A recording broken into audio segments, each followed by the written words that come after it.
तो देखिए HDB financial की लिस्टिंग के बाद बहुत ज़्यादा चर्चे में आ गया है एक और शेयर होल्डर कैटेगरी वाला आईपीओ टाटा कैपिटल।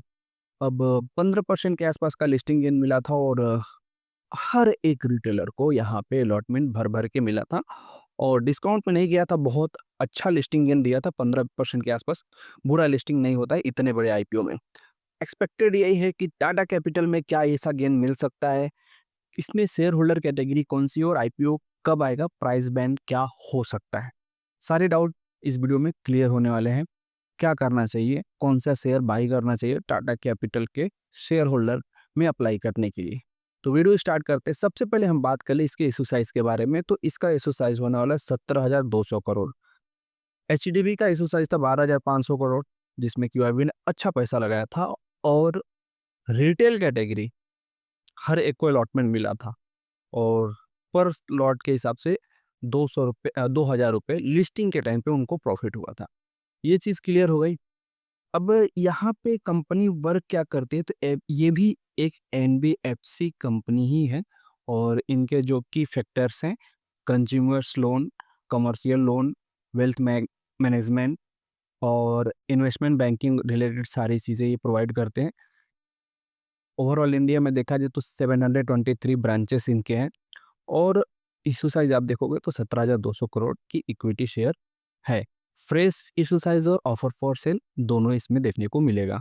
आपको पता होना चाहिए इसका जो अप्रूवल है सेबी की तरफ से मिल चुका है, यानी डीआरएसपी फाइल हो चुकी है, लेकिन डीआरएसपी को कॉन्फिडेंशियल रखा गया है, यानी पब्लिक के लिए अवेलेबल नहीं है। तो इसमें हम ये चीज़ नहीं देख पाएंगे कि शेयर होल्डर कैटेगरी है कि नहीं है। लेकिन अगर आप शेयर होल्डर कैटेगरी के लिए देखा जाए तो यहाँ पे जो इसकी सब्सिडरी कंपनी है टाटा सन्स, जो मार्केट में लिस्टेड नहीं है, उसके बाद से अगर देखा जाए तो जो ज़्यादा चांसेस हैं, जो काफ़ी चर्चा चल रहा है कि टाटा इन्वेस्टमेंट या फिर टाटा मोटर्स में से कोई एक स्टॉक जो शेयर होल्डर कैटेगरी के लिए एलिजिबल हो सकता है। लेकिन मैं आपको बहुत ही क्लियर कर दूं कि आपको बहुत ज़्यादा घबराने की ज़रूरत नहीं है और शेयर होल्डर कैटेगरी के बीच में पागल होने की ज़रूरत बिल्कुल भी नहीं है।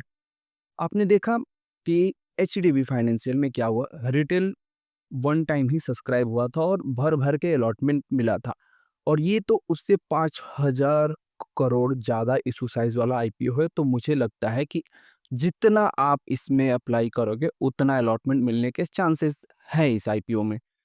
और डेट के बारे में बात करें तो डेट भी करीबन जुलाई के लास्ट वीक में ये भी आने का जो ज़्यादा चांसेस है, पॉसिबिलिटी है कि जुलाई के लास्ट वीक में आ जाएगा। यहाँ पे सबसे ज़्यादा लॉस में ये लोग हैं जो अनलिस्टेड मार्केट से इसको बाय किए हैं। अब ये डेटा अगर आप चेक करोगे अनलिस्टेड मार्केट का, तो आप देखोगे कि ये स्टॉक करीबन 1 महीने में ₹130 नीचे आ गया है अनलिस्टेड मार्केट में, यानी 12% के आसपास का फॉल हमें 1 महीने में देखने को मिला है। 7 जून को ये स्टॉक ₹1,075 पे था और उसके बाद अभी जो 7 जुलाई है, 6 जुलाई है, आप देखोगे तो ₹945 के आसपास का प्राइस चला है, कहीं-कहीं पे ₹900 भी चल रहे हैं प्राइस।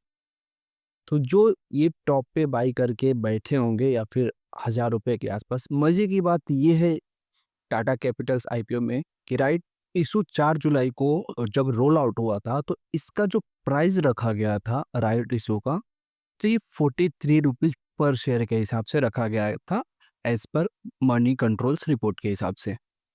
343 यानी राइट्स इशू फाइनल प्राइस नहीं होता है। ये इन्वेस्टर जो इनके पहले से शेयर होल्डर है जो अनलिस्टेड से बाई करके रखे हैं, उनको जो मेन प्राइस रहता है उनसे थोड़ा-सा डिस्काउंट में ये जो प्राइस है वो दिया जाता है। तो मुझे ऐसा लगता है कि ये जब स्टॉक मार्केट में आएगा, जब इसकी आईपीओ का जो फाइनल प्राइस जब देखने को मिलेगा, तो ये 450 से लेके 500 के आसपास हमें देखने को मिलेगा।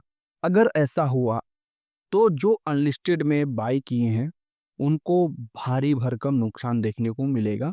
एचडीबी से ज़्यादा नुकसान हमें टाटा कैपिटल के स्टॉक में देखने को मिल सकता है।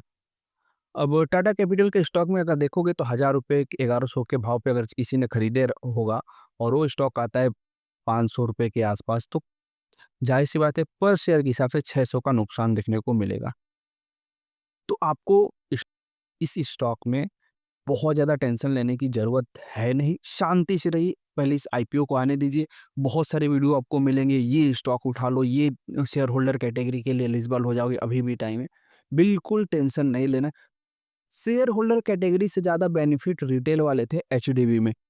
मतलब कि किसी ने अगर लगाया था 6 एप्लीकेशन तो किसी-किसी को 6 एप्लीकेशन भी 82 शेयर तक अलॉटमेंट मिला है, 82 शेयर्स।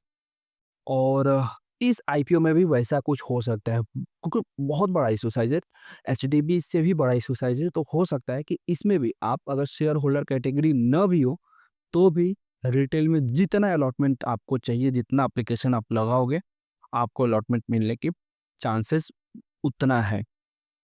तो बहुत ज़्यादा बहकावे में मत आइए। ऑलरेडी टाटा अब आप देखो टाटा टेक ने क्या इतना हवा उठा था टाटा टेक में। टाटा टेक को मैं 1350 में लिस्टिंग के 1 दिन बाद मतलब लिस्टिंग के टाइम ही बेच दिया था और आपको भी बताया था। जो पुराने सब्सक्राइबर उनको पता था।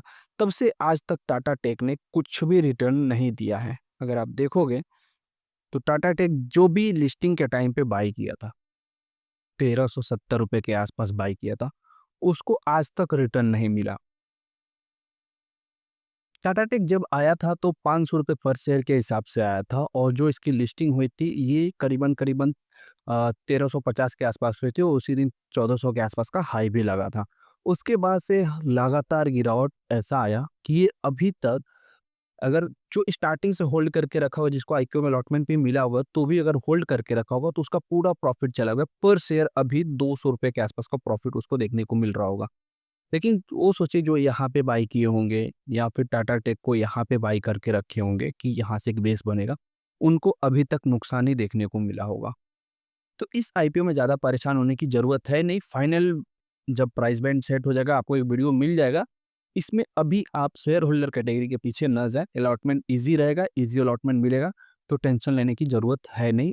तमाम वीडियो आपको देखने को मिलेंगे, ये स्टॉक ले लें, ये स्टॉक ले लें, व्यू के चक्कर में बहुत सारी वीडियो आपको देखने को मिलेगी लेकिन मत करिए ऐसा, पैसे आप अगर आप एक टाटा इन्वेस्टमेंट का भी एक शेयर लोगे 6000 फँसेगा, ₹700 आपको अगर एक टाटा मोटर्स का स्टॉक लोगे उसमें भी ब्लॉक रहेगा क्योंकि आप इन्वेस्टमेंट नहीं कर रहे हो ना, आप शेयर होल्डर के एलिजिबिलिटी के लिए आप स्टॉक ले रहे हो।